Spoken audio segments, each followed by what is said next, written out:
Boa noite, boa noite a todos. Bem-vindos a mais uma live Saúde da Mulher. E eu sempre fico muito feliz de estar aqui apresentando, essas lives com um propósito que eu considero assim muito transformador e muito rico, né? Para mim, para a minha vida e também para todos que participam ou aqui ao vivo com a gente ou depois, né, na gravação, enfim.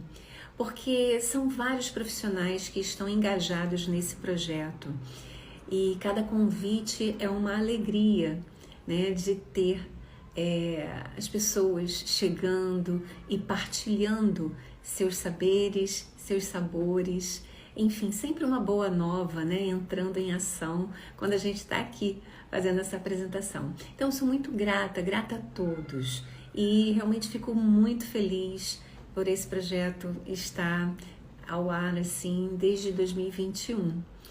E hoje, Dia dos Namorados, um dia especial, então tem toda uma aura assim importante também, né, na vida de cada um.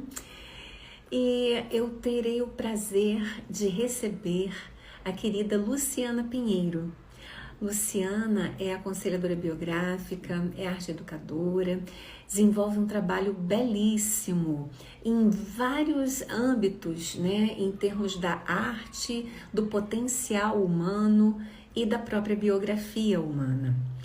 E o tema de hoje, nada mais, nada menos que o sagrado na biografia. E é um tema que me traz, assim, muita expectativa, né? Também porque ao partilhar do outro, eu também vou absorvendo, né, essas informações e faço grandes transformações na minha própria vida. E o que acontece? Que sagrado é esse num mundo tão corrido, né, na vida, né, de cada um? Qual é aquele fio conector? O que de importante acontece na vida da gente que faz a gente se sentir realmente vivo? E, enfim, são experiências múltiplas, na verdade. E eu terei o prazer de estar recebendo Luciana Pinheiro. Bom, vamos lá, deixa eu ver a solicitação aqui. Luciana. Segundos preciosos aqui para a gente poder... Quer dizer, não a gente, né? A máquina entrar em ação aqui. Oi, Oi, querida, boa noite. boa noite. Você tá me vendo bem? Tá me ouvindo bem? Sim, tô Então te tá ouvindo bom. bem, tô te vendo. Espero que você também esteja me ouvindo e me vendo Tá direitinho. Tudo tudo tranquilo? certo. E Boa noite a todos e todas. Bem-vindos. que coisa boa, Luciana, estar te recebendo hoje aqui. Fiquei muito feliz quando você aceitou o convite.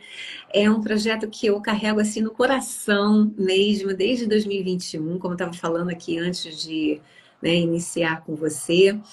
E eu sempre falo, essas trocas são muito preciosas. E como a nossa Sim, biografia é a nossa joia também mais preciosa, todas essas histórias, todos esses temas que conversam, né, entre si e a nossa experiência, né, que vai realmente acrescentando, agregando valor e contribuindo, né, para um passo a mais na vida da gente.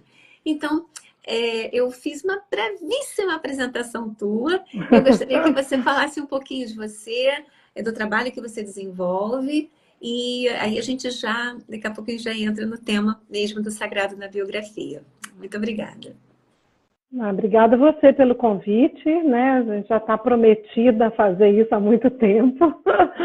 E Verdade. que bom e por coincidência, num dia tão especial, né? Onde a gente está trabalhando os enamorados, né? Sim. Mas eu sou Luciana Pinheiro, eu sou mineira, todo mundo vai perceber isso quando começar a me escutar, porque o sotaque mineiro está aí. Eu tenho 58 anos, eu sou mãe, sou avó, né? Sou aconselhadora biográfica, artista plástica, fiz um caminho de pós-graduação em processos criativos junguianos entre outras formações na antroposofia, que é, de fato, o viés mais especial da minha vida, que é o caminho biográfico, né? Então, dentro do que eu encontrei na minha história como um norte, eu trabalho com a biografia como um processo de consciência e junto com a arte, eu sempre trabalho a arte junto. Também acho importante contar que eu sou escritora da biografia de Hilma af Klint, uma artista sueca do século passado, que hoje tem sido considerada uma grande modernista, né, no caminho da história da arte, mas além de ser uma artista, além do seu tempo, ela era também uma mulher visionária, espiritualista, e que encontrou Rudolf Steiner e que fez um caminho de consciência muito lindo.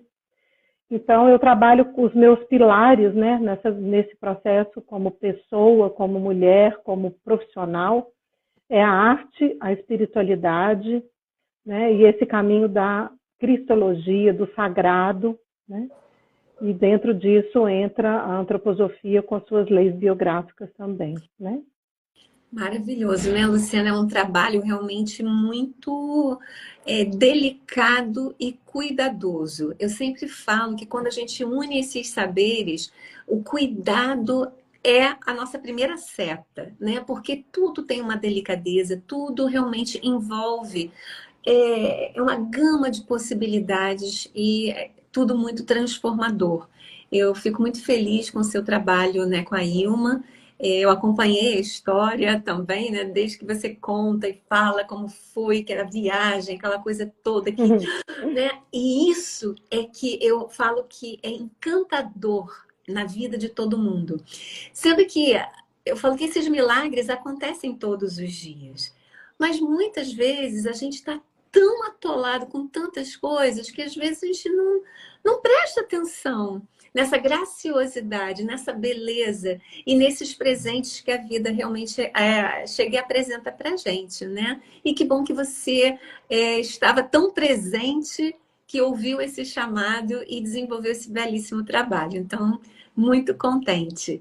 E o trabalho da antroposofia é o meu viés também. Claro que eu bebo de outras fontes, como a Cabala, que faz parte da minha composição mesmo, em termos, né, enfim, da minha própria biografia. Mas Steiner tem um lugar muito especial nisso tudo. E as leis biográficas realmente são incontestáveis, como eu falo. A gente sempre fala, não precisa ser nada engessado, é um pouquinho para aqui, um pouquinho para lá. Mas realmente é muito perfeito até, né? Nesse sentido, eu sei que a perfeição não existe, mas existe uma coisa tão correta e que acontece, né, real mesmo. E isso preenche, né, a vida da gente. E eu queria pontuar, para te passar a palavra, essa questão da espiritualidade, né? Eu falei brevemente antes, mas acho que isso eu não toquei, né, no assunto, que não é religião. A gente não está falando de um sagrado de dogmas. A gente está falando de um sagrado que é, assim, oitavas acima. E de uma liberdade, de uma libertação, né, na verdade, que não está preso a nenhuma instituição, nome, ou seja lá o que for. É a gente trazer de volta para a vida da gente essa potência daquilo que nos faz ser quem a gente é e que potencializa e que a gente pode crescer e pode melhorar a cada dia. Então, como que é essa questão para você, Luciana, do sagrado na biografia? É muito importante contextualizar isso para quem está escutando, né? Que não é um caminho dogmático. O que eu vou falar é muito a partir daquilo que eu vivencio e acredito. A minha experiência com o sagrado, a minha experiência com o caminho biográfico e com o sagrado, né? Então, que cada um aqui tenha a liberdade de questionar e de elaborar isso a partir do seu próprio viés. Também acho importante que a gente está trazendo um processo hoje de consciência a partir do que eu percebo que é o sagrado para mim, e eu deixo essa pergunta para todo mundo que está escutando essa live, assim, até como uma reflexão profunda. o que é o sagrado para você na sua vida, onde você encontrou esse sagrado na sua história, né? Porque cada um tem essa vivência. Mas hoje eu vim aqui falar o que é para mim o sagrado na biografia, né? Para mim, começa a partir desse lugar onde eu entendo hoje, aos 58 anos, que eu não estou buscando a felicidade. Eu estou buscando uma conexão, um sentido de vida, um propósito de vida. Então, para mim, esse sentido, ele tem um viés sagrado, ele tem um viés espiritual. Porque já se esgotaram todas as possibilidades em mim de perceber que sem esse caminho espiritual eu não seria feliz. Então, eu percebo que esse caminho do sagrado, ele está literalmente tecido junto com a minha biografia. E como eu escuto muitas biografias, como eu também, como aconselhadora biográfica, vou fenomenologicamente coletando tantas histórias, é impossível não fazer essa associação com o sagrado dentro da história de cada um, né? Então, esse lugar, nós estamos buscando o quê? A felicidade ou o sentido dessa felicidade através de um propósito? E isso é sagrado, né? Atravessar o portal da vida é sagrado. Nascer é sagrado. Tudo isso já começa aí, quando a gente reconhece esse lugar do sagrado na própria concepção, na gestação, né? Nessa criança que quando nasce, você olha para ela e fala assim, eu não pude fazer isso sozinha, eu não fiz isso sozinha. Né? Claro que não fez, porque tem que ter dois para fazer, mas tem algo que transcende ali, né? Que é sagrado. Esse ser humano que nasce, todo o processo de gestação, depois esse processo de crescimento e desenvolvimento, e onde a gente vai encontrar esse sagrado na nossa história, também passa pela nossa experiência com esse nascer, onde nascer, e onde a gente encontrou a bondade, a beleza e a verdade no mundo. E isso a gente vivencia ao longo do momento em que a gente também não encontrou isso. Porque dor e amor, eles também são sagrados, né? Então, quando eu falo o sagrado na biografia, tem a ver com esse lugar do quem cuida de mim, não só quem cuidou de mim quando eu nasci, quem cuidou de mim quando eu estava indo para a escola, mas quem cuidou de mim naquela noite escura, sombria, onde a minha alma entrou num lugar abismal, onde eu encontrei esse sagrado que me sustentou, né? E isso é um caminho de liberdade. Eu preciso querer encontrar esse sagrado. Ele não é óbvio como o desenvolvimento de aprender a andar, aprender a falar, aprender a pensar. Isso não é uma coisa tão natural, né? Ficar de pé, se erguer, caminhar na vida, isso não é óbvio. Querer encontrar esse sagrado e se dedicar a olhar o mundo a partir desse lugar onde eu sou uma criatura e eu vivencio os pequenos milagres todos os dias, mas se eu quiser olhar para eles, né? Steiner fala isso, que não tem um só dia em que a gente não vivencie um milagre na nossa vida. A gente só precisa ter olhos para ver, né? O amor é sagrado, Aldair. Para mim, esse caminho do amor, ele me leva ao encontro com o sagrado. E começa em mim, né? Aí voltamos. Quem cuida de mim, né? Quem cuida de mim quando eu entro num lugar que não é mais o outro que tem que cuidar? Então, é um processo de reverência e de devoção. E no fio da vida a gente esquece isso. A gente esquece que nós geramos vida, mas nós somos a vida e que a vida é um caminho sagrado de desenvolvimento que pode entrar em comunhão com a natureza, entrar em comunhão com os ritmos da vida, com as estações, né?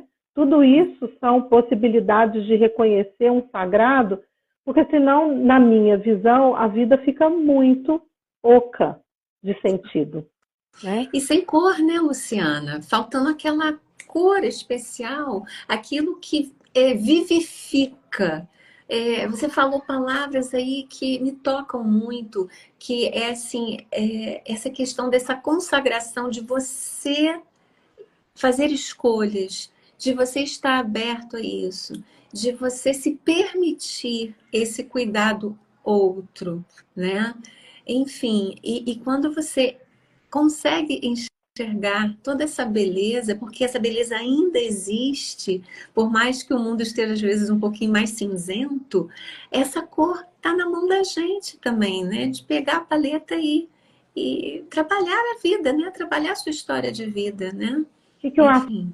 artista faz? O artista pega uma estrutura às vezes bruta, né, concreta na natureza, e ele a transforma em uma obra de arte. Né?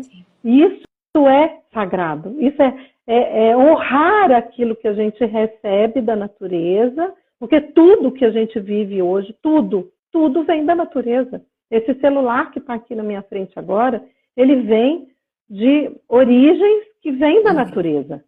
Não vem materializado do nada, né? E assim, quando eu penso que quando inventaram a eletricidade, inventaram as ondas de rádio, tudo isso era mágico, né? Ainda é mágico. Eu lembro de ver um aparelho de fax, fala, mas como que isso? Eu sou da época do fax, hein, gente, ainda. Eu recebia cartas de amor por fax. Eu recebi cartas de amor por fax do meu ex-marido. Ele me mandava quando eu morava fora. Então, assim, esse lugar da biografia como um caminho sagrado e como um caminho que é artístico, que é uma obra de arte. Porque quando eu retomo esse olhar devocional em relação à natureza, né, aquilo que me nutre, que me sustenta e que me provê, eu posso me sentir amada, né, e posso sentir que eu também sou co-criadora, porque eu posso transformar isso em algo belo. Não é só consumir a vida, não é só consumir aquilo que está à minha disposição, mas me transformar numa co-criadora, me transformar numa artista, isso é uma geradora de sagrado, é ser uma geradora de amor, né? O amor é uma vivência sagrada. O amor, em sua essência,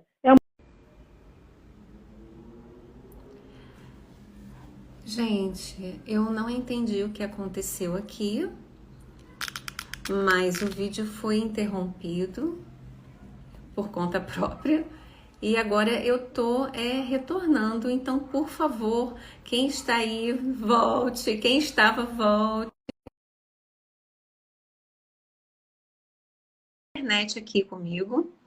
Pura e simplesmente foi encerrado. Eu recebi aqui a notificação e coisas. voltamos. Voltamos, coisas que acontecem assim, O Instagram derrubou a gente falando de Instagram, a gente tá falando sagrado. de coisa que, né, incomoda lá, né? Eles estão querendo colocar tudo tão cinza e concreto e a gente está aqui, né? Eu tô acostumada, viu? Eu tô acostumada a receber essas resistências. Voltamos, Que bom pessoal. que as pessoas estão retornando, eu agradeço imensamente. Ainda bem que vocês estão maravilhosos, todos vocês. Porque tem muita gente querida aí, tem muita gente querida que eu estou reconhecendo aí, sim, né? Sim. Obrigada. Tá aqui, a Thaís também está aqui, falando uau, é isso aí. A gente trabalha com as forças adversas também nesse sentido. E aí, ó, adverso, a gente pensa só assim, o que é ad? Junto de, verso. Então, vamos adversar, mas no sentido de versar a respeito, né? Enfim, vamos fazer essa troca aí semântica que eu acho que funciona bem. Gratidão. Luciana, vamos lá, desculpa. Estava retomando, mas... Não, mas o fio está muito vivo dentro de mim. Eu estava falando que quando a gente é criança, a gente vai aprendendo a admirar aquilo que é belo, né? E principalmente a partir de uma idade onde a gente já reconhece essa beleza, além da primeira infância, né? Então, a partir dos 7 anos, a gente consegue reconhecer a beleza de um pôr do sol e elaborar isso de uma forma um pouco mais intelectual, porque a criança pequena, ela se distrai facilmente com o que é belo e se incomoda facilmente com as insatisfações. Mas uma criança, a partir dos 7, ela consegue encontrar esse lugar de devoção, né? De olhar para o horizonte e ver um pôr do sol, de olhar para uma borboleta e se encantar. Esse lugar, quando a gente vivencia o belo nessa época, e eu convido quem está me escutando a entrar em contato com suas memórias mais tenras, quando você vivenciou algo realmente belo, que expandiu, a alma expande, né? A vivência do sagrado é uma vivência da alma. A nossa alma se expande diante de algo que é belo, que é bom, que nos traz um calor anímico, né? E quem que nos ensinou o que a gente deve fazer com essa beleza? Ninguém nos ensina isso, a gente aprende na vivência com o sagrado. São Francisco de Assis falava isso. Inclusive, ele falava, de alguma forma, desafiando a própria igreja. Porque Francisco de Assis, ele era um transgressor, né? Ele era um transgressor, ele trabalhava com os princípios do amor, da irmandade, do irmão Sol, da irmã Lua, né? A relação dele com Clara era uma relação de trazer esse feminino para dentro da religião, do caminho crístico, né? Então, independente do que a gente entende hoje como religião católica, o que Francisco dizia, ele dizia, ninguém me ensinou o que eu devia fazer, foi o Altíssimo. Exato. Ele falava isso. Que belo, né, isso tudo. Se falando de Francisco, eu sempre, quando penso em Francisco, eu penso realmente no feminino, porque ele assumiu dar espaço para esse contraponto pela interface de Clara. E outra coisa importante, a ecologia de São Francisco, com toda a porção do cuidado, né? Então, eu não estou falando de santidade, eu estou falando das atitudes, das escolhas, aquilo que o fortificou. E quando ele se põe a serviço e fala dessa reverência, é reverência e referência. E olha a grandiosidade. Então, e a biografia de Francisco mostra essa relação com o sagrado, né? É uma verticalidade e uma horizontalidade, é uma cruz, né? Esse olhar horizontal diante do sagrado que está acima de mim, o Altíssimo, né?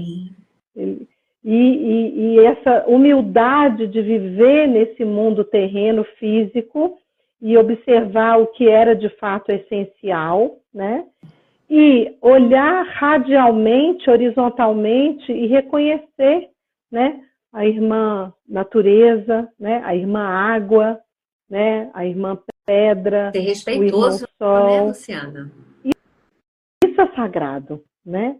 Então, eu sinto que hoje o que acontece é que com tantas inteligências artificiais, com tanta tecnologia, e eu sou muito grata, porque é graças à tecnologia que eu conheço pessoas incríveis hoje na minha vida, inclusive estamos aqui hoje podendo fazer o que a gente faz e desenvolver a nossa vida profissional, graças à tecnologia também, né?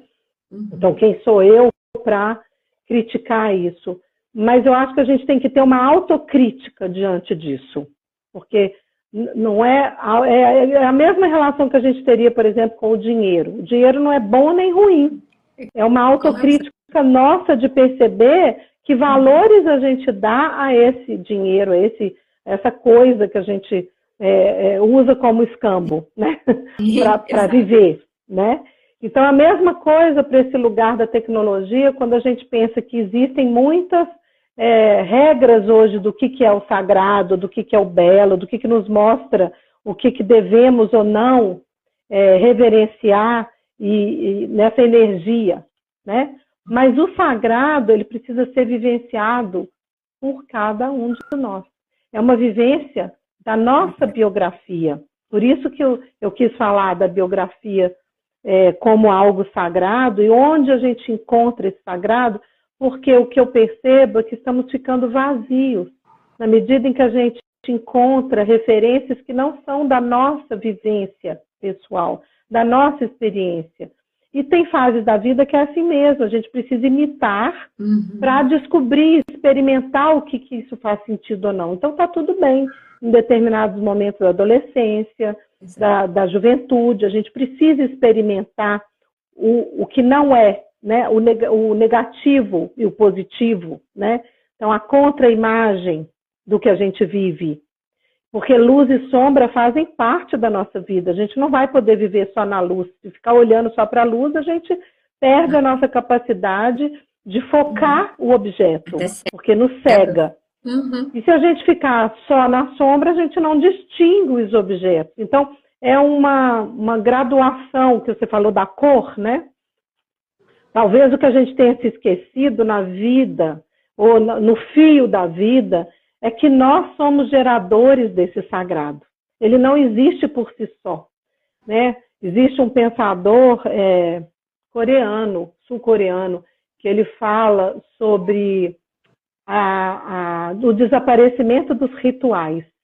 Que se a gente se esquecer de ritualizar a vida, a gente vai esquecer da nossa humanidade. Exato. Porque as máquinas não fazem rituais. As máquinas não... Porque elas não percebem o sagrado, né? Então, e o que é esse ritual? É você perceber que na hora que você pode fazer qualquer coisa, colocando essa intenção de que a vida tem um valor, né? Um valor sagrado, né? Então, é ser também uma referência para gerações. A gente vê isso muito no caminho biográfico, como que é importante, depois de uma determinada idade, onde a gente já encontrou o nosso lugar, onde a gente já encontrou um papel e uma função, e aí a gente pode, enfim, encontrar a verdadeira essência da nossa missão, porque a gente executa uma determinada época da nossa vida, né? Eu, pelo menos, eu só fui descobrir esse lugar mais essencial depois dos 40 anos, quando os meus filhos já estavam um pouco maiores, né? Nesse sentido, assim, do que é, além de levar e buscar, fazer supermercado, essa verdadeira missão de ser mãe, né? Essa verdadeira função é uma coisa, missão é outra.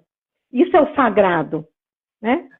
E a gente começa a se ocupar, né? Nessa época do amadurecimento da biografia, depois dos 50, a gente começa a se ocupar.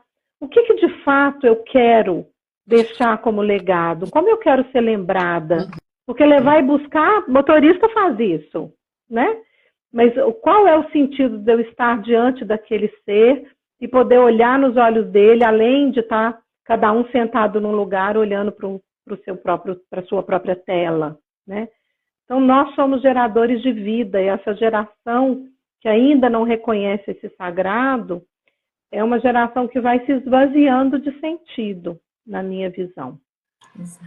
Então, suportar o incômodo também é sagrado. Isso é outra coisa que Francisco ensina, né?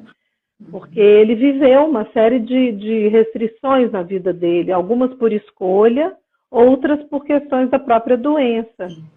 E ele amava a dor não como um masoquismo, porque não era amar o sofrimento, mas era a dor na dimensão do amor.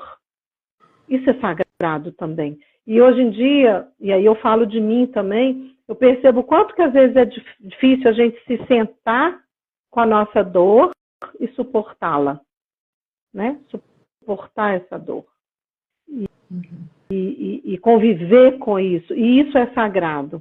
Eu costumo dizer, na minha experiência, ao longo de escutar tantas histórias inspiradoras, né? Que cada biografia ela é tão sagrada e preciosa para mim, que é como se eu estivesse diante de um altar mesmo, onde cada um vai trazendo e eu vou só mantendo a chama acesa, né?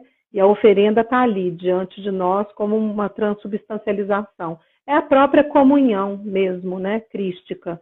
E aí, nesse processo, eu escuto histórias muito difíceis, às vezes, e quando a pessoa encontra, através daquela dor, daquele diagnóstico, daquele dia em que alguém morreu, de que alguém foi embora, né?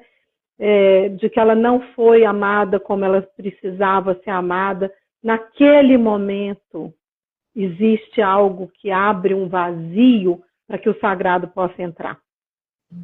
Mas a gente custa para entender isso, porque a gente fica muito presa na falta que aquilo nos faz, né? Por isso que eu digo, atravessar o portal da vida é sagrado e atravessar a vida é sagrado, né? Assim como atravessar o portal da morte também. Então, essa relação com o sagrado, ela não acaba quando a gente morre. Muitas vezes a gente experimenta o sagrado pela primeira vez quando a gente perde alguém. E aí essa relação passa a acontecer nessa falta do outro na fisicalidade, mas nessa presença espiritual que o outro preenche depois que ele esvazia o corpo, né? Não sei se está fazendo sentido para vocês aí que estão aí escutando também. Faz todo sentido, Luciana, porque é isso que a gente está precisando mesmo. E até a gente que pratica de uma certa forma, a gente precisa ouvir mais uma vez, para poder colaborar para que essa chama realmente fique bem acesa dentro da gente. Esse templo interno seja iluminado o suficiente para que a gente possa levar para o mundo essas centelhas que são sagradas também. Então, percorrer toda uma linha de vida, passar por todos esses obstáculos, entrar na noite escura da alma, conseguir ter força mesmo, sabe? Para sair dali e fazer a transformação. Gente, a gente precisa estar ouvindo isso sim. E que bom que você está aqui hoje, sabe? Para poder compartilhar essa tua experiência. Porque sim, cada biografia é única, cada biografia ela tem as suas peculiaridades. E a maneira como você sente uma determinada coisa, uma perda ou uma dor física, enfim, vai ser diferente de mim, como vai ser diferente das pessoas que estão aqui nos ouvindo agora. Agora, não é pasteurizar, digamos assim, e sim trabalhar essa individualidade e fazer com que essa boa nova, porque sempre é uma boa nova, reescutar é uma boa nova também. Trazer à tona tudo isso é muito curativo, é muito salutar e é muito, segurar na mão, sabe? E vambora, vão comigo, venha, tem essa força sim, né? Claro que faz sentido, sim, todo um sentido. Porque eu acho que é o que sustenta hoje a vida, né? E o que eu acredito, o tempo todo eu faço questão de trazer isso a partir da perspectiva do que eu vivencio, da minha experiência e do que eu acredito. E eu acredito que cada vez mais o que vai sustentar a nossa existência, a nossa vida, é o reconhecer esse sagrado e gerar essa vida através da experiência com o sagrado, porque ali, na reverência, a gente tem a capacidade de respeitar o outro, a gente tem a capacidade de ter empatia com a diferença. Não precisa concordar com tudo, mas não precisa literalmente contrapor aquilo a ponto de não querer sustentar uma relação de escutar o outro, né? E esse processo todo de viver uma vida que é vertical, né, e é horizontal, como eu disse, né? Essa vida que é uma vida que tanto está nesse alto e baixo, quanto caminha pela biografia dentro de uma paisagem, na cronologia do fio da vida, entender que a gente pode fazer um caminho sagrado e fazer nas pequenas coisas. Não tem que ser. Foi um alívio para mim perceber que eu não precisava ser heroína, que eu não precisava ser alguém que ia salvar a humanidade, porque em algum lugar, não sei onde, na minha biografia, em algum momento eu achei que eu tinha que ser mártir, e que eu tinha que salvar todo mundo, porque eu era terapeuta, porque eu era mãe, né? Inclusive, como mãe, a gente acha que a gente tem que salvar todo mundo, os filhos, né? Exato. Chegou uma hora que foi um alívio para mim quando eu me entreguei nessa humildade. Francisco fazia isso, né? Hoje Francisco está muito presente no nosso relato, porque ele a vida dele foi um rito sagrado, né? Ele deitava de barriga para baixo com os braços abertos, como uma cruz.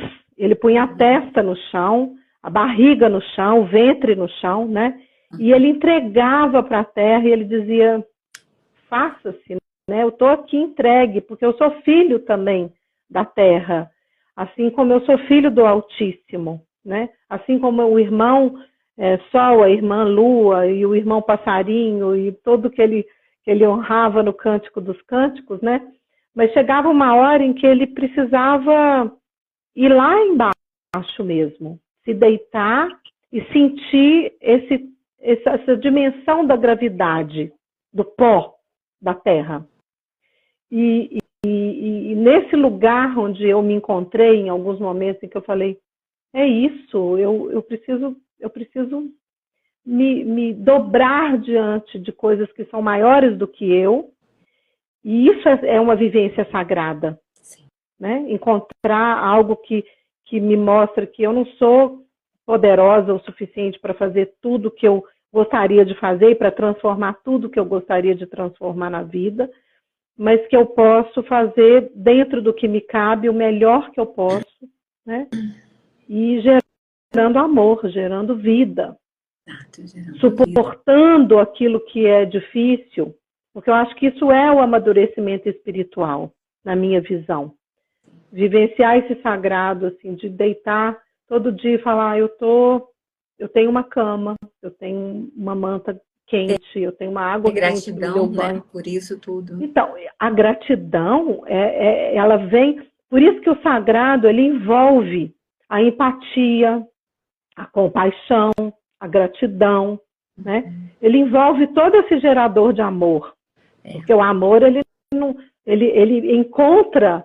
ao longo da dinâmica da vida e da cronologia da nossa biografia, ele encontra o viés da luz e da sombra, ele encontra os abismos e nos invoca e nos convida a atravessar isso, né? Outro dia alguém falou para mim, eu estou vivendo um atravessamento. Eu falei, que lindo isso! Que lindo alguém viver um atravessamento, né? Me lembrou aquele filme, como é? Comer, Rezar e Comer, Amar. Rezar e Amar. Atravessiamo. Atravessiamo. Ela falou isso nos votos de casamento dela, né?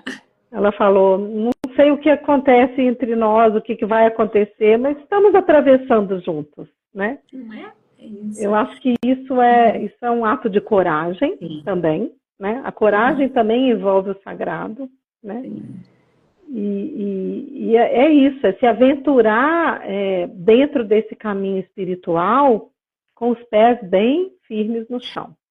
Né? Isso, até a Thaís colocou aqui, ó, estava pensando na importância de encontrar sacralidade no aterramento. Eu até coloquei assim a questão do Malhut, que pra gente na árvore da vida, Malhut é a última esfera e ela realmente é a nossa materialidade.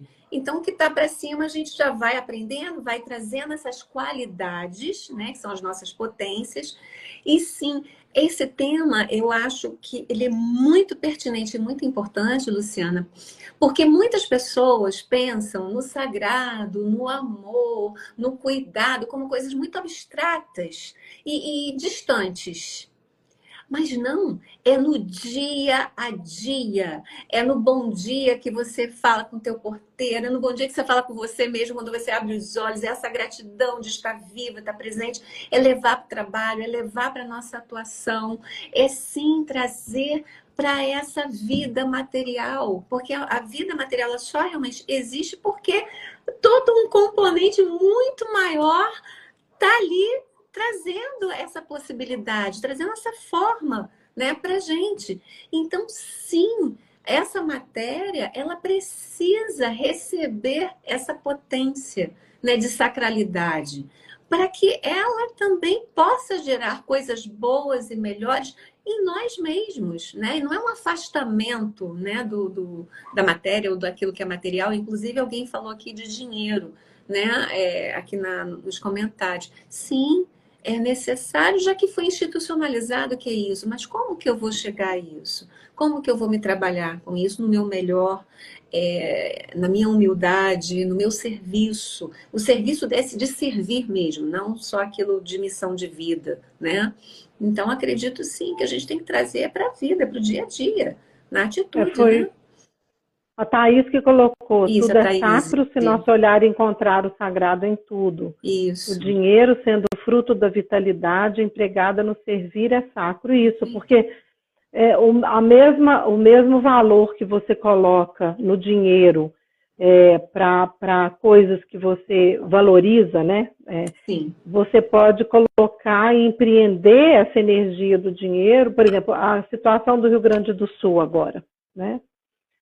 Quantas pessoas eu vi que não tinham recursos, às vezes, para fazer coisas, que estavam guardando um dinheiro para fazer algo, mas naquele momento não pensou, mandou o que tinha, mandou R$ 10. Então, nesse momento, o dinheiro passa a ser uma substância sagrada de comunhão, né? Para apoiar um irmão, né? Que tem menos do que eu. E a gente vê isso muito em comunidades, inclusive, carentes. Em muitos lugares a gente vê que o espírito sagrado da comunidade, porque uma comunidade que trabalha em colaboração, ela gera o sagrado. Não é à toa que os povos, né, ancestrais, os ancestrais ritualizavam esse sagrado com a vida, com o céu, com a terra, com o fogo, porque o fogo era sagrado. Né? O fogo do templo era tão sagrado quanto o fogo na casa, que aquecia a casa e fazia comida. Né? A deusa Héstia, né? Ela era uma deusa na Grécia, né? Porque ela era aquela que estava nos templos e nas casas mais pobres. Porque ela era o sagrado, ela era consagrada à deusa que estava em todos os lugares. Não tinha um templo para Héstia. Não tinha uma escultura de Héstia para ser consagrada. Ela era no meio a própria, de todos, né? Ela era Luciana? o sagrado. E esse fogo de levar é tão múltiplo, né? Que acender é sim o dia a dia, essa centelha divina interna, é uma emoção muito grande, né? Uhum. Então eu percebo isso, assim, dentro do fio do meu pensamento aqui, eu estou trazendo um recorte, mas eu convido quem estiver escutando a fazer os seus próprios recortes, assim. Qual foi a sua experiência que você gostaria de trazer na sua memória com o sagrado? Onde ela estava? Né? Porque a gente falou de rituais e muitas vezes a gente acha que o sagrado está dentro de um ritual religioso. Então eu encontro o sagrado numa missa. Pode ser também, né? Uhum. Mas você pode encontrar o sagrado tomando um banho quente. Você pode encontrar o sagrado vendo um pôr do sol. Porque se a sua alma comunga, e naquele momento, se você tem uma experiência mística com a natureza, eu lembro de viver uma coisa tão interessante. Eu tinha feito um trabalho muito longo, foram 9 dias dentro de um seminário como co-coordenadora, um trabalho bem especial da antroposofia que se chama Seminário de Pedagogia Social.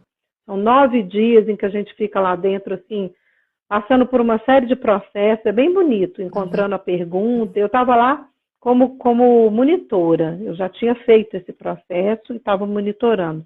Eu estava exausta, porque eram 9 dias intensos, com muito trabalho com as pessoas, assim, que é um trabalho intenso de elaboração da pergunta essencial, né? E aí acabou o encontro, todo mundo foi embora e era num lugar na natureza, assim, porque geralmente os seminários são em lugares afastados. E aí a gente foi fazer uma caminhada na montanha, eu e todos os coordenadores, assim, para dar uma esvaziada. E aí o pôr do sol estava quase descendo, e eu lembro de sentar na grama, assim, daquela montanha, né? E aí eu sentei e deitei na grama. E fiquei lá no meio daquele mato, acho que era mato, não era grama, mas estava ali deitada. Na hora que o sol se pôs, Aldair, assim, na hora que ele entrou para baixo da montanha, assim, que ele baixou da linha do horizonte e que tudo foi escurecendo, eu senti a grama, o mato, a terra espargindo, assim, fazendo como se tivesse transpirado, como se tivesse apertado um spray e soltado uma essência. Assim, quase como se ele tivesse, sabe, assim, tocado um botão. Aquilo, mas veio um aroma de mato verdinho, de clorofila, sei lá de quê. Uma vida Aquilo me revitalizou, né? Na mesma hora. Eu senti uma. Eu falei, gente, vocês sentiram isso? Aí o povo sentiu o quê? Porque o povo estava conversando, né? Falei, então foi só eu que senti. Foi uma experiência sagrada, sabe? Sim, assim, a terra transpirou quando o sol se pôs. E foi uma experiência minha. E foi muito sagrada. Eu falei, nossa, que coisa incrível. Foi uma respiração que eu senti, né? Uma expiração da terra. E eu acredito assim, que quanto mais a gente se conecta com isso, é impossível a gente não ter esse cuidado, né? Porque quando a gente tem uma experiência sagrada com algo ou com alguém, aquilo se torna um motivo de sustentar algo, de lutar por algo, né? Então, aí a gente não perde o viés da fé. A fé no outro, a fé no ser humano, a fé de que o sol vai nascer amanhã de novo.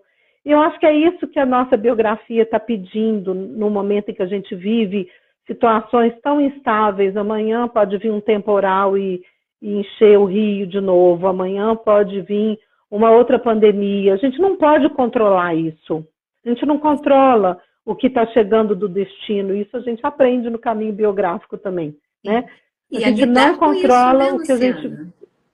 lidar. O que a gente pode controlar é a nossa forma de enfrentar o que está chegando, né? Porque eu também não posso ficar com medo esperando que o destino vai me trazer. Eu dou um passo, né? E confio. Tem um poeta, Hart, que chama Aventura não acontece enquanto você não entra na floresta. Esse é o primeiro passo de fé, né? Então, a gente não vai deixar de entrar na floresta porque a floresta pode ser perigosa, mas a gente entra com uma lanterna, com uma caixa de fósforo, com um cantil de água, com uma barrinha de cereal. A gente já não vai entrar sem nenhuma condição de lidar com as adversidades. E eu acho que isso honra também o sagrado, honra o que é divino em nós. Quando você fala de centelha divina, eu estou trazendo essa conexão que nós somos seres humanos, vivendo na Terra, mas nós não somos seres humanos só vivendo experiências. Nós somos seres espirituais. A biografia humana, ela é primordialmente uma experiência espiritual dentro de uma vida humana. E se a gente não encontra esse sagrado, não reconhece esse sagrado, não reverencia esse sagrado, a gente vai destruir tudo. Porque esse espírito de destruição, de consumo, de exploração, ele só está aí porque a gente ainda não comungou com esse sagrado, né? Por que os povos ancestrais, eles sabiam a hora de caçar, a hora de parar de caçar, né? Eles caçavam o que era necessário para sobreviver, no equilíbrio, não caçavam além. Né? No equilíbrio. E eles ritualizavam, eles agradeciam aquele ser que se sacrificava para alimentá-los. Eles agradeciam a chuva, o sol, eles temiam as tempestades e as grandes catástrofes, porque eles sabiam o tamanho deles. Diante daquilo tudo, nós somos pequenos demais, né? Algo maior do que eu gera a vida e vem ao meu encontro. Então, cabe a mim, no mínimo, ser grato, honrar isso, porque isso é maior do que eu. Nós somos criaturas, nós não somos necessariamente deuses, embora nós possamos co-criar, né? E tudo isso que a gente está falando é sacro, né? E essa sacralidade, você falou ainda há pouco também, até essa questão de onde que eu vou encontrar, né, toda essa conexão. Não é encontrar naquele sentido fortuito, mas você ter uma participação ativa de uma construção, se pôr no caminho e decidir dar o passo, vários passos. Então você vem nessa jornada, né, de biografia, uma jornada física, numa jornada que é espiritual, nesse melhor sentido desse espírito que me habita, uma jornada anímica, que é a nossa alma em busca desse colorido, em busca de um grande aprendizado também, para que essas memórias sejam memórias que a gente possa olhar para trás e falar assim, ok, aqui foi meio estranho, mas eu consegui aprender a honrar isso, agradecer isso e aprender com isso. E passar adiante, né? Porque aí a gente vai, são os grandes encontros da vida também, que a gente faz a troca, faz a partilha, se coloca à disposição também e ritualiza, né, com aquelas pessoas que realmente comungam, e a gente ainda traz outras que realmente não concordam com a gente, mas elas escolhem escutar um pouquinho, sentar um pouquinho, sentir a relva como você sentiu, ter essa experiência, né, boa, e dessa presença gostosa, dessa presença que é, assim, de uma transformação ímpar, né, em termos de vida, né? E aí tem um ponto importante que eu acho que vale ser trazido, que é o sacro ofício, né? A palavra sagrado, ela tem uma origem, o sacrifício, o sacro ofício. E a gente às vezes pensa assim, ai, mas sacrifício, eu não quero me sacrificar, né? Aí vem de novo ao encontro desse lugar onde a gente está com muita dificuldade de suportar o difícil, de suportar a dor, né, em alguns momentos. E, de novo, eu não estou falando de suportar a dor pela dor como um masoquismo. Eu estou falando de suportar a dor como um amadurecimento espiritual que reconhece que dor e amor comungam da vida, né? A criança, ela tem insatisfações, e se ela é o tempo todo suprida das suas insatisfações, ela não vivencia o desconforto, ela vira um adulto indolente, né? E então esse caminho de aprender a ter resistência, que é uma coisa difícil hoje em dia. E eu estou falando de adultos mesmo, que não estão conseguindo lidar com o sacrifício de determinadas coisas, de renunciar a algumas coisas, sacrificar algumas coisas em nome do que é essencial. E aí de coisas, vocês entendem por coisas o que vocês quiserem, tanto coisas materiais, quanto atitudes, quanto falas, né? Porque eu tenho o meu lugar de fala, sim, tenho lugar de fala, mas o que é importante agora ser dito? O quanto que a gente está escutando de fato o outro para ir ao encontro do outro?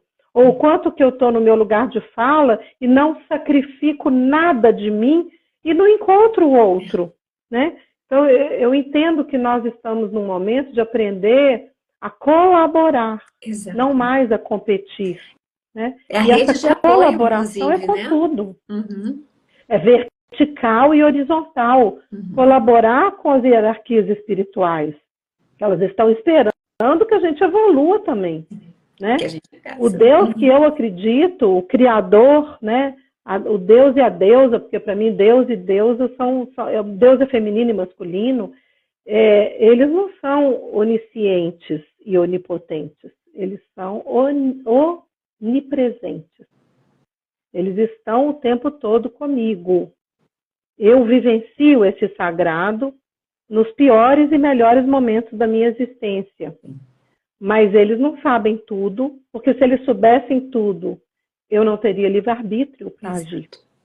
E quando eu descubro como solucionar algo através da minha liberdade em sacrificar algo e dizer, não, isso aqui eu tenho que renunciar, né? Porque a gente não pode ter tudo, mas eu reconheço que essa renúncia, que esse sacrifício vai me levar ao sentido, ao propósito maior, porque como eu disse, para mim, eu não estou buscando a felicidade, eu estou buscando um sentido de vida, e que passa pela realização, que passa pela satisfação, mas não para na felicidade, porque para mim isso é uma utopia. Não acho que nós temos que buscar a felicidade o tempo inteiro, porque ela não é o fim da estrada, ela é um porto de passagem, ela é uma travessia. A felicidade é uma travessia, né? Mas nesse sentido, eu acredito que o caminho na minha história do sagrado na biografia, passa por aprender o sacro ofício de viver hoje num mundo cheio de desafios, né? Eu tenho 2 netos, um de 4 anos e uma de 7 meses. Eu olho para eles e penso, que mundo é esse que a gente está deixando para eles, né? Mas, ao mesmo tempo, eu penso, eles escolheram nascer nesse mundo e, com certeza, eles podem fazer algo diferente, eles podem ter essa chance que nós não vamos necessariamente estar aqui para ver. Mas eu tenho feito o possível para plantar neles o que eu tentei plantar no coração dos meus filhos, que é essa capacidade de honrar a vida. Honrar a vida. E olhar para a vida como um sacro ofício. Né? E aí vem até a questão do verbo confiar, né? O fiar com e como que eu faço essas costuras, né, na vida. Luciana, a gente só tem 4 minutinhos aqui agora. Sim. E que mensagem você gostaria de deixar para as pessoas que estão aqui presentes, nos assistindo, e para quem vai assistir posteriormente a gravação? Eu acredito que eu até já disse tudo, mas eu acho que talvez convidar cada um a olhar agora, né, nesse momento em que está entrando em contato com essa live, o que faz sentido para você, né? O que você busca nesse lugar do sentido da sua existência e onde o sagrado pode te ajudar, onde vivenciar esse sagrado pode te apoiar a encontrar esse sentido. Então, queridas pessoas, sintam-se provocados no melhor sentido, né? Porque quando a gente lança essa sugestão, esse convite, é para a gente pensar, para a gente refletir e trazer para o sentir e trazer para a ação. Então, que o sagrado esteja sempre presente na vida de todos e que a gente consiga enxergar todas essas potências e essas... Eu falo assim que é um grande colo muitas vezes, não aquele que vai só estar ali segurando a mão firmemente, mas que vai nos guiar e que está sempre presente nos nossos corações. E que nossas almas realmente sintam, né, essa potência dessa cor maravilhosa do coração, da coragem e de tudo mais que está aí por vir, né? Então, Luciana, muito obrigada pela sua presença, obrigada pela sua fala, obrigada por tudo, obrigada por falar aqui, eu estar aqui também podendo ouvir isso tudo, ter essa grande escuta que foi muito transformadora, com certeza. Obrigada também a você e a todos que estão aqui. Uma boa Gratidão. Noite. Uma boa noite para todos também, gente. Tchau, tchau. Tchau.